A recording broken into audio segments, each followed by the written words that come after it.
BRS కు TPCC chief Mahesh Kumar Goud సవాల్ విసిరారు. బీఆర్ఎస్ కాంగ్రెస్ పాలనలో పెట్టుబడులపై చర్చకు సిద్ధమా అని ప్రశ్నించారు. 10 ఏళ్ల బీఆర్ఎస్ పాలనలో కేవలం 25,750 కోట్ల ఇన్వెస్ట్మెంట్స్ వచ్చాయని తెలిపారు. కాంగ్రెస్ పాలనలో 2,19,182 కోట్ల పెట్టుబడులు తీసుకొచ్చామన్నారు.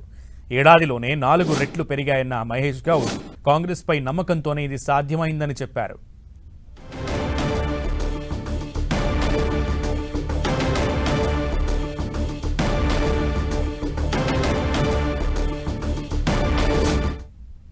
పెట్టుబడుల కేరాఫ్గా తెలంగాణ రాష్ట్రం మారింది అంటే ఇవాళ దావోస్లో జరిగిన ఒప్పందాల్లో మనకు వస్తున్నటువంటి దాదాపు 1,78,950 కోట్లు రాష్ట్రానికి పెట్టుబడులుగా వస్తున్నాయంటే ఇది తెలంగాణలో ఒక చరిత్ర. దాదాపు 1,78,000 కోట్లు పెట్టుబడులు తెలంగాణకు వచ్చాయంటే సంవత్సర కాలంగా కాంగ్రెస్ ప్రభుత్వం, ముఖ్యమంత్రి గారు, మంత్రులు చేసిన కృషి ఫలితం. మిత్రులారా, ఇంత పెట్టుబడి వాళ్ళ రాష్ట్రానికి వచ్చిందంటే ఒకటి విదేశీ సంస్థలకి, విదేశీ పెట్టుబడిదారులకి రాష్ట్ర కాంగ్రెస్ ప్రభుత్వం మీద నమ్మకం. కాంగ్రెస్ పార్టీ కానీ కాంగ్రెస్ ప్రభుత్వం కానీ జవాబుదారితనం. మాకు ఈ రాష్ట్రానికి వెళ్ళి పెట్టుబడులు పెడితే ఫలితాలు వస్తాయని ఒక నమ్మకం.